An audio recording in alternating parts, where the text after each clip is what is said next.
اور دوسری شخصیت جن کا میں یہاں پہ اب ان کی کتاب کا ریفرنس پیش کر رہا ہوں، یہ ہے کلیات اقبال، ڈاکٹر اقبال۔ ڈاکٹر اقبال ایسا کون ہے کہ جو اس کو محقق نہ مانتا ہو اپنے دور کا اور اپنے وقت کا مفکر نہ مانتا ہو؟ اور اہل حدیث غیر مقلد اور وہاں بھی اس کے بہت اشعار پڑھتے ہیں۔ یہ ڈاکٹر اقبال کا پورا دیوان ہے میرے سامنے، صفحہ 144 پر ڈاکٹر اقبال کیا لکھتا ہے ذرا سنیے۔ چشتی نے جس زمین میں پیغام حق سنایا، یہ پہلا ہی جملہ یہ ہے۔ ڈاکٹر اقبال کہتے ہیں کہ چشتی اور خواجہ غریب نواز نے پیغام حق کیا ہے؟ اسلام کا پیغام۔ چشتی نے جس زمین پہ پیغام حق سنایا، نانک نے جس چمن میں وحدت کا گیت گایا، تاتاریوں نے جس کو اپنا وطن بنایا، جس نے حجازیوں سے دشت عرب چھڑایا، میرا وطن وہی ہے، میرا وطن وہی ہے۔ یعنی ڈاکٹر اقبال کو بھی ہندوستان میں فخر کس بات پر ہے؟ ڈاکٹر اقبال کو ہندوستان سے فخر اس بات پر ہے کہ ہندوستان میں چشتی نے اسلام کو پھیلایا، یہی میرا وطن ہے جہاں چشتی نے اسلام کو پھیلایا ہے۔ چنانچہ میں نے چند تاریخی، اس کے علاوہ بھی بہت سارے حوالات جات ہیں، اگر یہی میں تاریخ کی کتابوں سے پیش کرتا رہوں تو ایک بڑا طویل سلسلہ ہو جائے گا۔ غرض کے جس جماعت کو، جس غیر مقلدین کو دعویٰ ہو کہ ہندوستان میں غریب نواز نے اسلام نہیں پھیلایا، ان کو چاہیے کہ تھوڑا حوصلہ کرے، اور جب سعودیہ کی ریالوں پہ اتنا بولتے ہو تو پھر مناظرے کی ہمت بھی کیا کرو۔ چنانچہ اگر یہ معراج ربانی تک میری بات جائے تو میں معراج ربانی سے کہوں گا کہ آپ جب چاہیں ہم سے مناظرہ کر لیں، اور آئے اور تاریخ کے حوالے سے بتائے کہ پروفیسر آرلیٹ نے کب لکھا اسلام ہندوستان میں غریب نواز نے پھیلایا، ہم آرلیٹ سے پہلے کی تاریخ تم کو بتائیں گے۔ اب آئیے اس خبیث نے غریب نواز کے تعلق سے کتنی گستاخیاں کی اور کیا بکتے ہیں یہ لوگ، ذرا سنیے اور دل پہ ہاتھ رکھیے۔ اور یہ سعودیہ کے پٹھو ہے جن کے پیچھے ہمارے کم علم لوگ جا کے نمازیں پڑھاتے ہیں، اور جب ہمارے علماء کہتے ہیں کہ ان وہابڑوں کے پیچھے نماز مت پڑھا کرو کہ یہ کافر ہے، یہ گستاخ ہے، تو ہماری قوم کے بیچارے نہ سمجھ کہا کرتے ارے یار حرم کے امام کے پیچھے نہیں پڑھیں گے تو کس کے پیچھے پڑھیں گے؟ جبکہ ہر سال بتایا جاتا ہے کہ امام کا عقیدہ درست ہو تو امام ہوتا ہے۔ اگر بڑی جماعت کے پیچھے اور کسی بڑی جماعت کے امام کے پیچھے نماز پڑھنا جائز ہوتا تو کربلا میں امام حسین یہ کام کر چکے ہوتے۔ امام حسین، امام علی مقام نے بتا دیا کہ جماعت نہ دیکھا کرو، عقیدہ دیکھا کرو۔ اب ان کے عقیدے دیکھیے اور اپنے حج کی حفاظت کیجیے کہ ان خبیثوں کے پیچھے جا کے نماز پڑھ کے اپنے حج کو مت برباد کیجیے۔ آئیے اس معراج ربانی جو سعودیہ کا عالم خبیث کیا کہتا ہے غریب نواز کے بارے میں، سعودیہ سے ذرا سنیے۔ لباس میں وہ حضرت خواجہ تھے، یعنی وہ مخنث اور ہجڑا صاحب تھے، ہے نا؟ خواجہ مطلب ہجڑا ہی تو ہوتا ہے۔ آپ دیکھیں ڈکشنری کی کتاب فیروز اللغات میں خواجہ کے معنی ہجڑا بتایا ہوا ہے، لیکن ہمارے یہاں خواجہ ہجڑوں ہی کو کہا جاتا ہے۔ چنانچہ ہمارے یہاں جو ہیں اجمیر شریف میں جو خواجہ غریب نواز ہیں، اللہ کی قسم بتا رہے ہیں، اور یہ رجب کا مہینہ آ رہا ہے، یہ آج جماعت الثانی ہے نا، یہ رجب 6 رجب کو ان کا عرس شروع ہوگا، اور آج ہی سے بھیڑ شروع ہوگی، اور چاروں طرف سے ڈھولے ڈپڑیاں لے کے سارے ہجڑے وہاں جمع ہوتے ہیں، اور ان سے کہا جائے کہتے ہیں کہ جی ہماری قوم کے حضرت ہیں، ہم ہی نہیں، اگر عرس میں حاضر ہوں گے تو ہماری برادری کے لوگ ہمیں نکال دیں گے۔ تو باقاعدہ یہ ہجڑے جاتے ہیں اجمیر کے اندر اور پورا اجتماع ہوتا ہے، اور آج بھی اللہ کی قسم آج بھی جا کے دیکھو چاروں طرف سے ہجڑے ہندوستان سے، پاکستان سے، بنگلہ دیش سے اپنی اپنی ٹولیاں بنا کے جاتے ہیں، اور یہ کہتے ہیں کہ خواجہ صاحب ہمارے ہی۔ سن لیا آپ نے؟ اور اگر نہیں سمجھ میں آئے گا تو پھر ایک بار ریپیٹ کر دوں۔ یہ کہہ رہے ہیں معراج ربانی صاحب کہ خواجہ کا مطلب ہجڑا ہوتا ہے۔ پہلی بات، خواجہ کس کو کہتے ہیں؟ ہجڑے کو۔ ہمارے ہندوستان میں ہجڑے کو ہی کہا جاتا ہے خواجہ۔ دوسری بات کہتے ہیں کہ خواجہ غریب نواز کے ہجڑے جاتے ہیں، اور جب ان سے پوچھا جائے کہ تم کیوں جاتے ہو تو کہتے کیا کریں، خواجہ غریب نواز ہماری قوم کے تھے۔ مطلب خواجہ غریب نواز معاذ اللہ میں جملہ نہیں بولنا چاہ رہا، آپ لوگ سمجھدار ہیں، سمجھ چکے ہوں گے۔ تو جو لوگ خواجہ کو ہجڑا کہیں وہ مسلمان ہو سکتے ہیں؟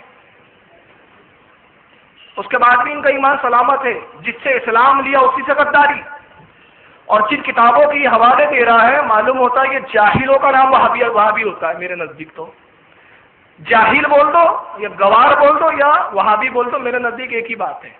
آئیے میں انہی لغاتوں سے بات کروں جن لغتوں کا اس نے حوالہ دیا، اور اس کی خباثت میں بتاؤں گا۔ اس نے ایک ہی لغت کا حوالہ دیا، اس نے حوالہ دیا فیروز اللغات۔ میں 4 لغت کے یہاں حوالے بتاؤں گا آپ کو۔ یہ ہے فیروز اللغات جس کا اس نے حوالہ دیا، یہاں پہ رکھی ہوئی ہے۔ یہ فیروز اللغات جس کا اس نے حوالہ دیا، جو اردو زبان کی مستند لغتوں میں، مستند ڈکشنریوں میں آتی ہے۔ اس لغت کا صفحہ نمبر 597 ہے، اس پر آئیے ذرا دیکھیں خواجہ کا مطلب کیا ہے. یہ آپ کے سامنے آ گیا. پہلا لفظ لکھا ہوا ہے خواجگان، اور ڈکشنری میں لکھا ہے خواجگان خواجہ کی جمع. خواجگان خواجہ کی جمع، مالک آقا سردار لوگ. اور وہ خواجہ کا مطلب ہجڑا بتا رہا ہے. پھر اس کے بعد لکھا ہے خواجہ خداوند صاحب سردار آقا. قرآن میں سادات کا لقب، سادات کہتے ہیں سید گھرانے کے لوگوں کو، سیدوں کا لقب ہے. توران جو ایران کا شہر ہے وہاں کا، کشمیریوں کا لقب. اب اس کے بعد چوتھے نمبر پر ایک لفظ لکھا ہے ہجڑا. یعنی خواجہ کے پہلے کتنے معنی لکھے ہیں لغت کے اندر؟ پہلے لکھا ہے خداوند صاحب سردار آقا، قرآن میں سادات کا لقب. یہ سارے القابات کو چھوڑ کے اس نے آخری والا پکڑا. اس سے مطلب پتہ چلتا ہے کہ اس کے دل میں بکس تھا. آئیے دوسری لغت کو میں بتاؤں آپ کو. خواجہ در حقیقت فارسی زبان کا لفظ ہے، یہ عربی کا نہیں ہے، اردو کا نہیں ہے. چنانچہ اس کے لیے فارسی کی لغت جو میرے ہاتھ میں اس وقت لغات کشوری، یہ فارسی زبان کی مستند لغتوں میں مانی جاتی ہے. بڑے بڑے فارسی کے پڑھنے والے علماء، اپنے وقت کے عالم فاضل اس لغات سے ہی فارسی کے الفاظوں سے مدد لیا کرتے ہیں. اور بھی لغتیں ہیں لیکن لغات کشوری ایک مستند ترین لغتوں میں سے ہے. لغت کشوری میں خواجہ کا کیا مطلب بتایا، ذرا یہ دیکھیے. لغت کشوری کا صفحہ نمبر 177 ہے. اس میں بھی لفظ خواجہ آپ کو نظر آئے گا. خواجہ اب یہاں لکھا جاتا ہے صاحب خانہ، گھر کا مالک، سردار، پیر، مالدار، حاکم، صاحب جمعیت، دل، روح. اب یہ آخری میننگ ہے وہ خدمتگار جس کا آلہ تناسل کاٹ ڈالا گیا ہو. پھر آگے لکھتا ہے توران میں لقب سادات کا ہوتا ہے اور بامعنی وزیر بادشاہ کے بھی مستعمل ہوا ہے. یعنی وزیر اور بادشاہ کے بھی لفظ میں استعمال ہوتا ہے. یہ سارے اچھے لفظ اس نے چھوڑ دیا اس خبیث نے، اور لفظ کون سا پکڑا اس نے؟ ہجڑا والا. جبکہ یہاں پر دو چیزیں اور آپ سامنے دیکھیے. ایک لکھا ہے یہ کس کا لقب ہے؟ مالک روز قیامت، مراد آ حضرت صلی اللہ علیہ وسلم. سرکار صلی اللہ علیہ وسلم کو بھی خواجہ کہا گیا ہے، حضرت خضر کو بھی خواجہ کہا گیا ہے. تو جب یہ کسی بزرگ کی طرف نسبت کی جاتی ہے خواجہ کی، تو اس سے مراد مالک آقا سردار یہ لیا جاتا ہے. مگر ان کے دلوں میں چور چھپا ہوا ہے. تو نتیجہ یہ ہوتا ہے کہ یہ اچھے معنی نہیں لیتے، برے معنی کو لیتے ہیں اور ولیوں پہ فٹ کرتے ہیں. اب آئیے اس کے بعد میں ایک تیسری لغت آپ کے سامنے لا رہا ہوں. لغات کشوری کے بعد یہ انگریزی کی لغت ہے. اس کا نام ہے پریکٹیکل اسٹینڈرڈ 21 سینچری. یہ ڈکشنری ہے جو مستند ڈکشنریوں میں مانی جاتی ہے. اس کے اندر یہ اردو ٹو انگلش ڈکشنری ہے، اردو سے انگلش میں. اس میں بھی دیکھیے آپ خواجہ کے معنی کیا دیے ہوئے ہیں. اس میں لکھا ہے خواجہ کے معنی. خواجہ پہلا ورڈ لکھا ہے ٹائٹل آف ریسپیکٹ، یعنی تعظیم کے لیے یہ لفظ استعمال کیا جاتا ہے. یہ پہلا ورڈ دیتے ہیں. پھر اس کیا دیکھتے ہیں؟ Master, lord, reach person, tycoon. یہ جتنے الفاظ ہیں، بزنس مینجمنٹ، یہ جتنے انگریزی کے الفاظ ہیں یہ سب اعلیٰ درجے کے الفاظ ہیں. لارڈ یعنی سردار، مالک، بادشاہ کے لفظ میں لارڈ استعمال ہوتا ہے. اور پہلا ہی ورڈ جو ڈکشنری میں دیا وہ کیا ہے؟ ٹائٹل آف ریسپیکٹ، یعنی ادب کے لیے لفظ استعمال ہوتا ہے. مگر ان بدبختوں کو دیکھو کہ یہ سارے چیزوں کو چھوڑ کر یہ برے معنی کی طرف جاتے ہیں. چلیے آگے دیکھیے. یہ تیسری میں چوتھی ڈکشنری بتا رہا ہوں. یہ بہت پرانی ہے، میرے پاس اتنے سالوں سے کہ یہ رکھے رکھے بھی اب بالکل بوسیدہ ہو گئے. اس ڈکشنری کا نام ہے دا اسٹوڈینٹس پریکٹیکل ڈکشنری. اس کے لکھنے والے غیر مسلم ہے، کسی مسلمان نے نہیں لکھا ہے. انگلش میں، یہ بھی انگلش ٹو اردو ہے. اس ڈکشنری کا صفحہ نمبر 292. اتفاق یہ ہے کہ اس کا بھی صفحہ نمبر 292 ہے. اس میں بھی خواجہ کے معنی کیا ہے ذرا دیکھیے. Khwaja a master, a man of distinction, rich merchant. اور اس کے بعد فوراً لکھا ہے خواجہ خضر، یعنی حضرت خضر علیہ السلام کو بھی خواجہ کہا جاتا ہے. تو یہ سارے اچھے معنی چھوڑے انہوں نے. اب میں اس کے بارے میں معراج ربانی سے یہ کہوں گا کہ اگر اچھے معنی چھوڑ کے آپ برے لیتے تو آپ کی حالت کیا ہے پتہ ہے؟ اللہ کے نبی صلی اللہ علیہ وسلم جب واعظ فرمایا کرتے تھے اور آپ صحابہ اکرام سے حدیثیں بیان کرتے تو کچھ منافقین جو ہوتے وہ پیچھے بیٹھا رہا کرتے تھے جان بوجھ کے، اور وہ اللہ کے نبی صلی اللہ علیہ وسلم کا مذاق اڑایا کرتے تھے معاذ اللہ. صحابہ اکرام رسول اللہ کی بیان کو اور تقریر کو سماعت فرما رہے ہیں، سن رہے ہیں. تو ہوتا یہ تھا کہ کبھی کبھی نبی پاک اتنا مشکل جملہ کہہ دیتے یا اتنی مشکل بات کہہ دیتے صحابہ کی سمجھ میں نہیں آتی. تو صحابہ اکرام کہتے آئینہ یا رسول اللہ. اس کا مطلب ہوتا تھا اللہ کے نبی ہم پر رحم کیجیے. ہماری رعایت کیجیے، ہمیں ذرا آسان کر کے سمجھائیے، آسان کر کے بتائیے، ہم پہ کرم کیجیے، رحم کیجیے۔ تو منافقین کیا کرتے تھے، ان کی ڈکشنری میں، ان کی لغت میں کے معنی ہوتے تھے چراوا، بھیڑ چرانے والا۔ تو وہ اس کو کھینچ کے کرتے تھے رائنا یا محمد، اور پھر ہنستے تھے، مطلب یہ لیتے تھے اے ہمارے بھیڑوں کو چرانے والے، معاذ اللہ، یہ گستاخی تھی۔ ایک مرتبہ حضرت سعد بن معاذ رضی اللہ تعالیٰ عنہ، ایک صحابی تھے جلیل القدر، وہ ان منافقین یہودی تھے اور منافق تھے، ان یہودیوں کی زبان کو جانتے تھے کہ ان کی لغت میں، ان کی زبان میں اس کے معنی جو ہے وہ بدکار برے ہوتے ہیں۔ ایک مرتبہ وہ لیٹ آئے تاخیر سے سعد بن معاذ، اور وہ پیچھے بیٹھ گئے، تو اللہ کے نبی نے جب ایک بات کہی تھی تو انہوں نے وہی پکار کے کہا چیخ کر، اور ہنسنے لگے۔ تو ان کو جلال آ گیا، سعد بن معاذ کو تلوار نکالی اور کہا بدبختوں میں تمہیں قتل کر دوں گا، تم اللہ کے نبی کی توہین کرتے ہو۔ تو انہوں نے کہا ہم تو وہی کہتے ہیں جو تم کہتے ہو، تم بھی تو وہی کہتے ہو، رائنا یا رسول اللہ، اللہ کے نبی ہمارے پہ رعایت کیجیے، ہم بھی وہی کہتے ہو۔ تو آپ نے فرمایا تم غلط کہتے ہو، تم کھینچ کے پڑھتے ہو، تمہارا نظریہ، تمہارا خیال توہین کا ہوتا ہے، ہم کہتے ہیں تو ادباً کہتے ہیں۔ بات گفتگو بڑھ رہی تھی، اللہ کے نبی نے جب اس شور کو ملاحظہ فرمایا، کہا سعد کیا بات ہے، کیوں جھگڑ رہے ہو؟ آپ کے یا رسول اللہ، یہ آپ کی توہین کرتے ہیں۔ انہوں نے قسمیں کھانی شروع کی، منافق، انہوں نے نہیں، ہمارا مقصد توہین کا نہیں تھا، اور ہمارا مقصد یہ نہیں تھا توہین کا۔ تو اللہ تعالیٰ نے قرآن کی آیت نازل کی، سورہ بقر کی آیت نمبر 104 ہے۔ اللہ رب العزت سورہ بقر آیت نمبر 104 میں ارشاد فرماتا ہے، یا ایھا الذین آمنوا لا تقولوا رائنا وقولوا انظرنا واسمعوا۔ اے ایمان والو، آج سے رائنا نہ کہا کرو، بلکہ اس کی جگہ کہو انظرنا، اللہ کے نبی ہم پہ نظر کرم کیجیے، ہم پر نظر کرم فرمائیے۔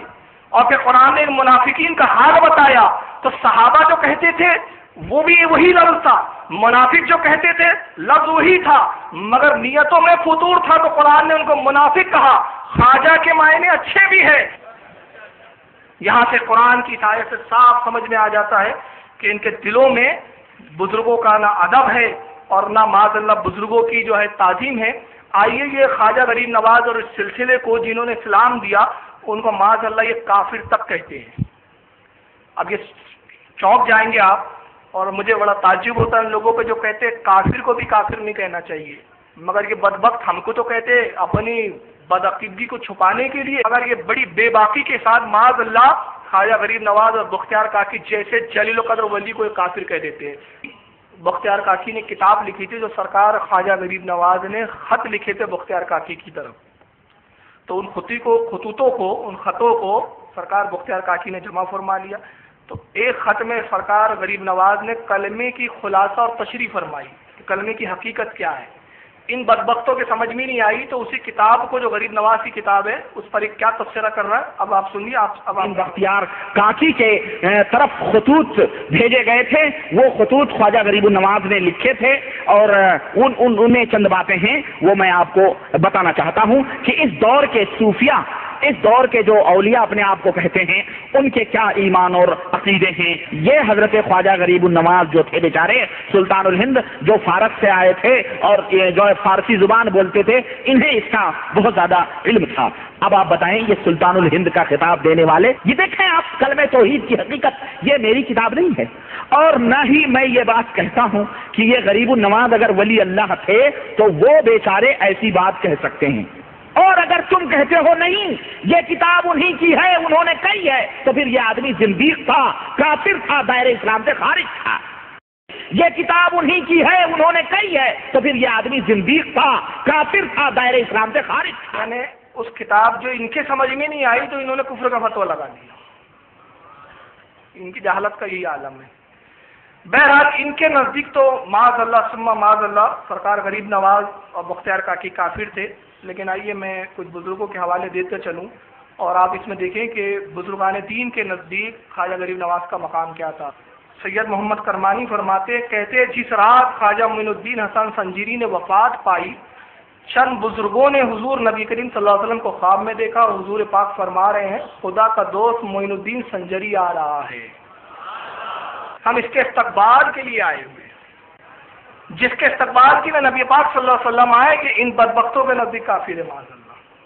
اور میں پہلے بتا چکا ہوں کہ سیار الاولیاء جو کتاب ہے اس کے مصنف 711 ہجری کی ہے، 711 ہجری تک یہ بڑے بڑے بزرگان دین غریب نواز کے تعلق سے یہ عقیدہ نظریہ رکھے ہوئے تھے اور ان کا نظریہ کفر کا. یہ دوسری کتاب اخبار الاخیار شاہ عبدالحق محدث دہلوی کی، جو 958 ہجری میں جن کی پیدائش اور 1052 ہجری میں جن کا وصال ہوتا ہے. اخبار الاخیار میں وقت کا محدث وقت کیا کہتا ہے ذرا سنیے. وہ کہتے ہیں مشہور ہے کہ خواجہ اجمیری کی وفات کے بعد آپ کی پیشانی پر یہ نقش ظاہر ہوا، حبیب اللہ ماتا فی حب اللہ، یہ اللہ کا دوست ہے، اللہ والا، اللہ کا حبیب ہے، اور اس کی موت اللہ کی محبت میں ہوئی ہے. یہ میں کل بتا بھی چکا تھا آپ کو. یہ وقت کا محدث کہہ رہا ہے، یہ پیشانی پہ لکھا تھا، لیکن ان خبیثوں کے نزدیک ایسا ولی کامل یہ معاذ اللہ کافر ہے. آئیے تیسری کتاب دیکھتے ہیں، میرات الاسرار. اس کے بارے میں بتا چکا ہوں. 1005 ہجری میں اس کے مصنف عبد الرحمن چشتی رحمۃ اللہ علیہ کی ولادت اور 1054 ہجری میں ان کا وصال. یہ اپنی کتاب میں جو 100 سال پہلے تحریر کی گئی ہے، اس کتاب میں حضرت خواجہ غریب نواز کے بارے میں کیا لکھتے ہیں میں اس کو پڑھ چکا ہوں، پھر پڑھ دیتا ہوں. امام ارباب طریقت، پیشوائے اصحاب حقیقت، مستقر در ذات ذوالجلال. مستغرق کہتے وہ ذات جو اللہ کی یاد پہ ہمہ وقت ڈوبی رہتی ہو. نافی کے بلفان احوال، طوفان ضلالت کی کشتی، قطب وحدت خواجہ معین الحق والدین چشتی قدس سرہ العزیز. یہ میرات الاسرار کے مصنف بھی ان کے بارے میں اپنی رائے بہترین دے رہے ہیں. آئیے سفینۃ الاولیاء جو دارالشکوہ کی لکھی ہوئی ہیں، اور دارالشکوہ کی پیدائش جو 1024 ہے، اس میں وہ بھی اسی روایت کو بیان کرتے ہیں. روایت ہے 30 ذوالحجہ کو وفات ہوئی، لیکن پہلا قول زیادہ صحیح معلوم ہوتا ہے کہ آپ کے وصال کے وقت آپ کی پیشانی پر لوگوں نے لکھا ہوا دیکھا، حبیب اللہ ماتا فی حب اللہ. یہ اللہ کا حبیب ہے جس کی موت اللہ کی محبت میں ہوئی. یہ کتاب ہے خبر سنابل شریف. کتاب کے بارے میں صرف ایک بات عرض کر دوں، یہ کتاب بارگاہ رسالت میں مقبول ہو چکی ہے. یہ بزرگوں کے حالات پر لکھی ہے. اور حضرت خبر سنابل شریف کے مصنف 912 ہجری ان کی پیدائش ہے اور 1017 ان کی وصال کی تاریخ ہے. سبع سنابل شریف میں عبد الوہاب بلگرامی رحمۃ اللہ تعالی نے کیا نقل فرماتے ذرا سنیے. صفحہ نمبر اس کا 435 اور 435 پر آپ حضرت خواجہ معین الدین چشتی کے تعلق سے فرماتے نقل ہے کہ خواجہ معین الحق والدین حسن سنجیری علم کامل رکھتے تھے. آپ کی تصانیف خراسان کے اطراف و نواح میں بہت ملتی ہے. 70 سال تک رات کو آرام نہ کیا اور نہ پشت زمین سے لگائی. 70 سال تک آپ کا وضو سوائے حاجت انسانی کے نہ ٹوٹا. آنکھیں عموماً بند رکھتے، نماز کے وقت کھولتے، اور شیخ کی نظر جس پر پڑ جاتی وہ ولی اللہ ہو جایا کرتا تھا. یہ عبد الوہاب بلگرامی کا قول ہے کہ شیخ خواجہ غریب نواز کا تو عالم یہ تھا جو جس کی نگاہ جس پر پڑ جائے وہ ولی ہو جائے تو وہ وقت کا کتنا بڑا ولی کامل ہوگا. لیکن ان نابکار خبیثوں کے نزدیک ایسا ولی کامل کافر نظر آتا ہے. آئیے اب تیسری اور ایک میں کتاب دکھا رہا ہوں آپ کو اس کے بعد. یہ آئیے القول الجمیل. میں نے اس کے بارے میں پہلے بھی عرض کر چکا ہوں کہ اس کتاب کو کوئی وہابی بھی چیلنج نہیں کر سکتا کیونکہ چھاپنے والے بھی یہی لوگ ہیں. قول الجمیل کے اندر صفحہ نمبر 66 پر وہی لکھا ہے امام طریقت، اور اس کے بعد صفحہ نمبر 67 پر شاہ ولی اللہ محدث دہلوی رحمۃ اللہ علیہ سرکار غریب نواز کے تعلق سے وہی روایت بیان کرتے شاہ ولی اللہ بھی جو وقت کے محدث ہیں. کہتے ہیں منقول ہے کہ جب خواجہ کا وصال ہوا تو آپ کی پیشانی مبارک پر یہ نقش ظاہر ہو گیا، حبیب اللہ ماتا فی حب اللہ. یہ اللہ کا حبیب ہے جو اللہ کی محبت میں وصال پا گیا. اب اس کے بعد میں ایک بہترین 2-3 چیزیں آپ کو دے دوں گا. یہ ہے انفاس العارفین، یہ بھی شاہ ولی اللہ صاحب کی کتاب ہے، اس کا بھی انکار نہیں کیجیے، میرے اس وقت ہاتھ میں ہے. انفاس العارفین میں شاہ ولی اللہ صاحب خود کیا فرماتے اپنے خاندان اور اپنے متعلق. صفحہ نمبر اس کا 37 ہے 37، اس پر لکھتے قاطع الحروف یعنی کاتب الحروف یعنی حروفوں کو لکھنے والا یعنی کتاب لکھنے والا. مصنف شاہ ولی اللہ کہتا ہے کہ ہمارے اسلاف کا روحانی دستور یہ چلا آ رہا ہے کہ ہر صدی میں طریقہ چشتیہ کی نسبت کے حامل رہے ہیں. کہتے ہیں ہمارا پورا خاندان جو ہے وہ سلسلہ چشتیہ میں رہا ہے. تو اگر شاہ حضرت غریب نواز معاذ اللہ کافر ہے تو ہمت ہو تو شاہ ولی اللہ کو کافر کہہ کر بتاؤ، اس لیے کہ یہ اسی خاندان کے مریدوں میں ہیں. اگر وہ کافر ہے تو پھر شاہ ولی اللہ کا ایمان کہاں بچا پھر. اب آئیے ایک بڑی رسوائے زمانہ کتاب ہے لیکن وہابیوں کے نزدیک بڑی مستند کتاب ہے. ہمارے نزدیک اس کتاب کی کوئی ویلو نہیں ہے، لیکن میں یہاں کیوں بتا رہا ہوں اس کی وجہ بتا دیتا ہوں. یہ کتاب کا نام ہے صراط مستقیم.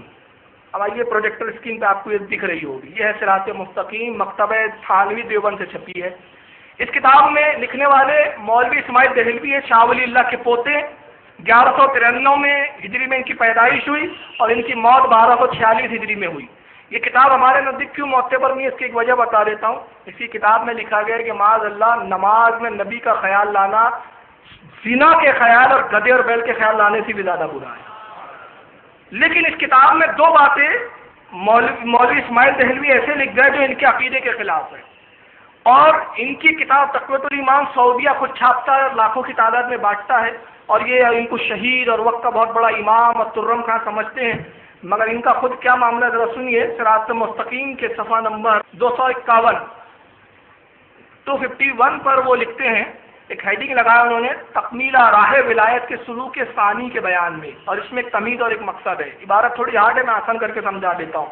تو کہتے ہیں تمہید، بے سمجھ طالب جب معرفت ذات کے مقام پر پہنچتے ہیں اور سلوک متعارف کو ختم کر لیتے ہیں تو جانتے ہیں کہ ہم بھی غوث العظم اور حضرت خواجہ بزرگ نائب رسول اللہ حضرت خواجہ معین الدین چشتی اور قطب الاقطاب جناب حضرت خواجہ قطب الدین بختیار کاکی اور پیشوائے شریعت و طریقت حضرت خواجہ بہاؤالدین نقشبندی اور حضرت امام ربانی قیوم زمانی حضرت شیخ احمد مجدد الثانی وغیرہ ہم قدس اللہ اسرارہم اجمعین جیسے بڑے بڑے اولیاء اللہ کے ہم پایا اور ہم مقام ہو گئے ہیں. اس سری غلطی نہایت ہی برا عقیدہ ہے.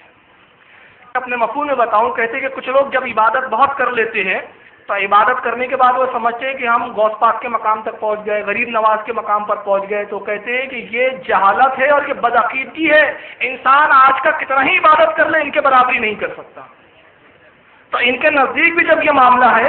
اب آئیے آگے دیکھیں، اسی صراط مستقیم میں انہوں نے ایک بات اور کیا لکھی، ذرا سنیے. دیکھیے یہ کتاب کا صفحہ نمبر 215 پر اسماعیل دہلوی کیا لکھتے ہیں، جو وہابی جماعت کے بہت بڑے امام وقت مانے جاتے ہیں. وہ کہتے ہیں کہ ذکر کرنے سے پہلے چاہتے ہیں کہ ذکر کا فائدہ ملے ہمیں، تو اس کے ایک طریقہ بتا رہے ہیں. ہیڈنگ لگائی انہوں نے، پہلا فائدہ. طالب کو چاہیے، جو یعنی مقام چاہتا ہے، کوئی مرتبہ چاہتا ہے، طالب کو چاہیے کہ پہلے باوضو دو زانوں بطور نماز بیٹھ کر اس طریقے کے بزرگوں میں یعنی معین الدین سنجری، حضرت خواجہ قطب الدین بختیار کاکی وغیرہ حضرات کے نام کا فاتحہ پڑھ کر، سمجھ رہے ہیں آپ، مقام چاہیے تو پہلے کیا کریں، عبادت بعد میں، ذکر بعد میں، پہلے غریب نواز کی فاتحہ دلائے. ایک کتاب میں شرک ہو جاتی ہے، ایک کتاب میں یہی توحید بن جاتی ہے. ان کا مذہب بھی بڑا دوگلا مذہب ہے. کہتے ہیں بختیار کاکی وغیرہ حضرات کے نام کا فاتحہ پڑھ کر بارگاہ خداوندی میں ان بزرگوں کے توسط اور وسیلے سے التجا کرے. ارے تو جو تمہارے نزدیک کافر ہے اس کا وسیلہ کیسا، اور وسیلہ کبھی شرک کہتے ہیں. اور ابھی مقام و مرتبے کی ضرورت پڑ گئی تو غریب نواز کا وسیلہ، تو معلوم ہو گیا کہ یہ بھی جانتے ہیں کہ مقام چاہیے تو غریب نواز کے وسیلے کے بغیر چارہ ہی نہیں ہے. انہیں بھی سمجھ میں آتا ہے. کہتے ہیں کہ ان کا وسیلے سے التجا کرے، نیاز اور بے انداز اور زاری بے شماری کے ساتھ اپنے کام کے فتح کے لیے دعا کرے. اور اس کے بعد پھر ذکر کا انہوں نے طریقہ بتایا. چنانچہ یہ شاہ اسماعیل دہلوی صاحب بھی جو ہے لکھ رہے ہیں کہ جو سرکار غریب نواز کی فاتحہ دے، تو اس کا مطلب یہ ہوا تو ان کے مولوی کے نزدیک تو وہ تو صاحب فاتحہ کے لائق ہے اور وسیلے کے لائق ہے. تو اگر خواجہ غریب نواز کافر ہے معاذ اللہ، تو یہ سارے کے سارے پھر کافر ہو گئے جو ان کو اتوقع ولی کامل بات سمجھ رہے ہیں. آئیے ایک شخصیت کی میں ایک منقبت کے کچھ اشعار پڑھ کے سناؤں گا جس نے بارگاہ معین الدین چشتی میں خراج عقیدت پیش کیا. یہ دیوان ہے حضرت بہادر شاہ ظفر کا. 1857 کے اندر جنگ آزادی میں جن کا بہت بڑا رول رہا، ان کے دیوان میں خواجہ غریب نواز کی یہ منقبت انہوں نے لکھی. اس سے وہ اپنی عقیدت کا بھی اظہار کرتے ہیں اور ساتھ ہی میں وہ غریب نواز کے مقام کو جو بتاتے ہیں. ذرا سنیں، میں اس میں 2-4 اشعار پڑھوں گا کیونکہ یہ کافی طویل منقبت ہے. وہ لکھتے ہیں، یہ ہے باغ خلد روضہ پر تمہارے گل فروش، جس کے ہر گل میں ہے بوئے بادہ وحدت کا جوش. ایک لپٹ میں سینکڑوں بے ہوش ہوں جو بادہ نوش، اور یہی کہتے ہیں پھر جب کچھ انہیں آتا ہے ہوش، یا معین الدین چشتی دستگیری لازم.